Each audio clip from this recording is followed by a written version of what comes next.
Hello! Today I'm going to be working in my sketchbook. I have absolutely no plans as to what's going in here today, so we're all going to find out together. Let's get into it! First things first, I need to fix up something that happened in my sketchbook a few videos ago. I was trying out these Montmartre acrylic inks and they've sunk through the paper onto the other side, kind of wrecking my picture over here, which is really annoying. You can see where it's seeped through. So I really want to fix this up a little bit if I can with some white ink or something. I might even wreck it further, but we'll see how we go. At least I had scanned this before I'd done it, so I have a nice scan of it, but otherwise, yeah, I just need to fix it because that's going to really annoy me. And then I'm going to work on this page spread because this is going to drive me nuts, having it only partially completed, and every time I open it I'll see this, so I'm going to cover it. That's my first task, and then we'll get sketching or doing something. Who would know? I have a fairly large sheet of white Fabriano Artistico hot press paper, so I'm going to cut a square off and stick this in the book first. I did consider gluing the paper down, but I decided to go for a dry method and use this glue tape instead.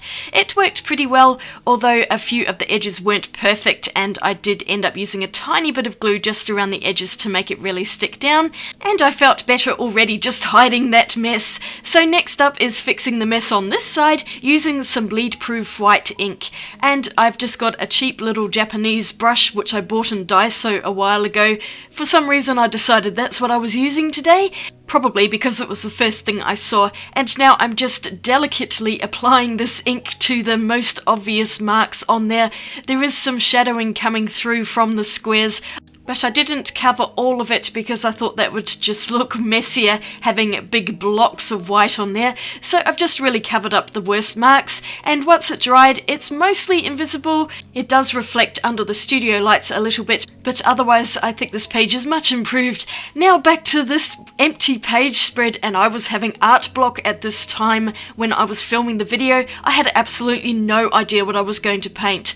So I guess we're going to start off with the basics. A pencil! And I've got this little stubby Blackwing pencil here. I decided to treat myself to a new one. I've got a whole box of them. Well, multiple boxes of different ones actually, but that's another story. They all look so pretty in their box, and I am going to get another one out and mar its perfection, but they just look lovely when they're new, and you can see how much I've used of that other pencil. It's getting a bit short and uncomfortable to use, so I figured I'd start off with a new one, and here I am sharpening it in this really ancient electric sharpener that puts on an amazing point, and I really love it. So here we go. What am I going to draw? I don't know. So I'm just going to scroll on this Playground AI site until something grabs me. There are so many amazing AI pictures here, and surely I'd find something. I did consider that vase for a little bit, but I still wasn't quite feeling it, so I kept scrolling. That crocodile's kind of cool. And then there's of course a whole bunch of Halloween images still on there. Maybe the deer? Oh wait, hang on. I really love this raven. I just love the purple in it, so this is what we're doing. I'm picking this one as my first image. And now I've got to draw it. And that, ladies and gentlemen, is how I often decide on a picture. I'll spend time on a reference picture website until something jumps out at me. And often I will gravitate to certain kinds of images. For example, birds. Those are one of my go-to things to draw, and I just really liked the look of this raven. I have actually, now I think about it, done a raven picture not that long ago in a video, if you remember the Nevermore one I did, but I guess I'm doing another one. From the pencil I go into an ink pen, and I'm using this one which has a black side and a grey side. Very useful for inking, especially if you want areas that are lighter and not totally black. The tail of the bird was not quite right, and I actually fixed this up as I was going, also when I was painting the picture, which you'll see a bit later. I didn't really do the background of the image either. I was just using it more as a reference. It doesn't have to be exactly the same as what the image picture is. Now, I know there are people out there who will say, well, you should be able to draw these things from your imagination and not use any reference images. And to that I ask, who made that rule up? Because I would challenge most people to try and draw anything from their mind and make it look good. I'm sure there are some people who are gifted with that, but for most of us plebs, we need to have some kind of visual reference in order to get an accurate picture. whether it's from a photo or from life. Just be aware that most photos are copyrighted, and so you do need to be looking around for copyright-free pages if you want to sell your artworks. But using AI is also a great idea because those are all copyright-free as well. At the time of recording, there are currently no laws on copywriting AI images, so I may as well use them while they're there to be used. That may change in time, of course, but for now, I'm just using this website because it has so many really awesome pictures out there, especially the fantasy style. I'm using Kuretake Gansai Tambi paints here because I was using them in a previous video and they were still on my mind. I also really like the purples in the set, and so I thought these would be perfect for this painting. And because I wasn't yet sure what I was going to do for the rest of the page, I've just got a little bit of ground for it to sit on. But I will be adding to this as I go along. I also wanted to add in some metallics or gem colours over the top just to make it a little shinier. So this is just to finish off the bird and make its feathers look a bit more 3D. Doing a few touch-ups here and there, and this is where I decided to end the picture because I figured I want to add something else and I don't know what that something else is yet. But here it is, a little bit shiny on there. It's hard to show under the studio lights. Moving on to the next one, here's some more scrolling, lots of people. I don't think I was going to do people. There's that raven I just did. And this was the next one that caught my eye. Look at it, it's so cute and ridiculous. I just had to paint it. It also has a similar colour palette, and I thought this would match well with the raven and kind of tie the page together with the sameness of the colours. You can see I extended out to the line, and that's going to be a branch that both the raven and squirrel are sitting on. Ah, the squirrel. I was trying to draw it so it was cute, but it turned out looking really evil, and the more I drew, the eviler it becomes. It's hilarious.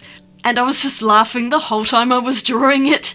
I had to draw in the legs a few times because I'd totally got the proportions wrong to begin with, but eventually I got there, and now I'm going in with that black inky pen and also using some grey as well on the lighter parts of the fur.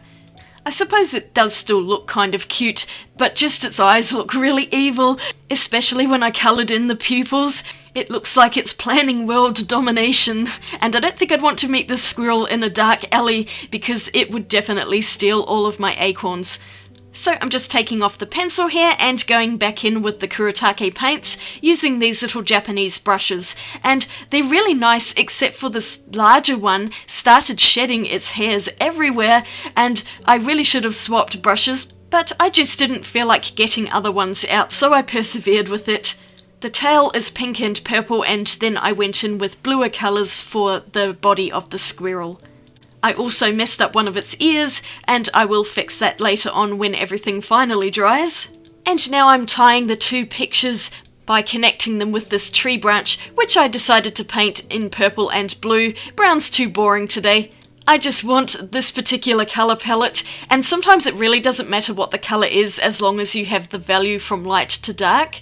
I did add a small amount of burnt sienna to the squirrel's eyes and also its belly, just to give it a bit of contrast, and because orange is the opposite of blue, they work well together, adding a bit of warmth to all of that coolness.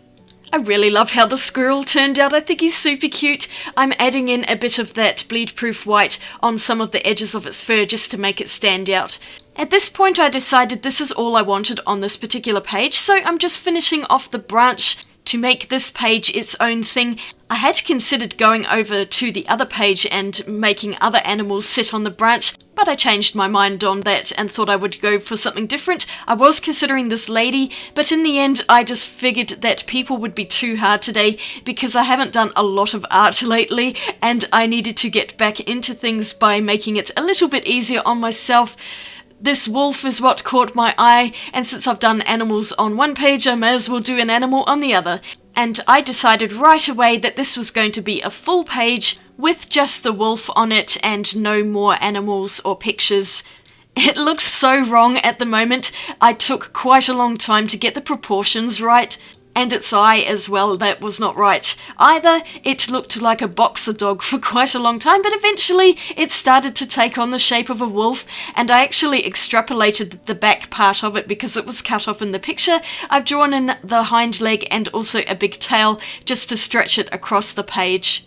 Going in with the black and grey fine liners again, just so that both pages kind of match each other in the style of drawings that I'm doing. Inking everything first in pen and then painting over the top. Sometimes I'll go straight in with paint on the pencil, but today I figured I'm going to start with the pen. Now for the painting, and I am using a much better brush now because the other one was driving me insane. So I originally thought I was going to just do this in black and white, kind of like the original image, but once again I changed my mind a little bit later into the painting, and I decided I wanted this page to relate more to the other page and just make the whole thing a lot more cohesive when you open it up and you see this full page spread. But what I'm doing now by adding those monochromatic values is actually really helpful to see where the shadows are going to be on a subject, and then I let that dry, so I'm going in with the background, decided I wanted to paint the whole thing black, and you could just see this paper is such a pain. I'm really not happy with it. It does not take a lot of watercolor, it goes really patchy, and doesn't behave as I would expect a cotton paper to do so. Oh my gosh, when the drying shift came, you could just see how bad it is. So I went over everything again with another heavy layer of paint, and thankfully this actually fixed it up. On the lower layer I had used ivory black, and it was just too warm by comparison to the colours on the other side of the page, so I went over it with the Payne's grey, I can't even think what it's called, shadow grey, in the Kuretake set, and then I went back over the wolf using the blues and purples that I had painted with on the other page, just so they have a matching colour palette, and it cooled everything right down, just making it look a lot better. And it's totally fine for the existing shadows to come through underneath. And overall, I'm really happy with how this painting turned out.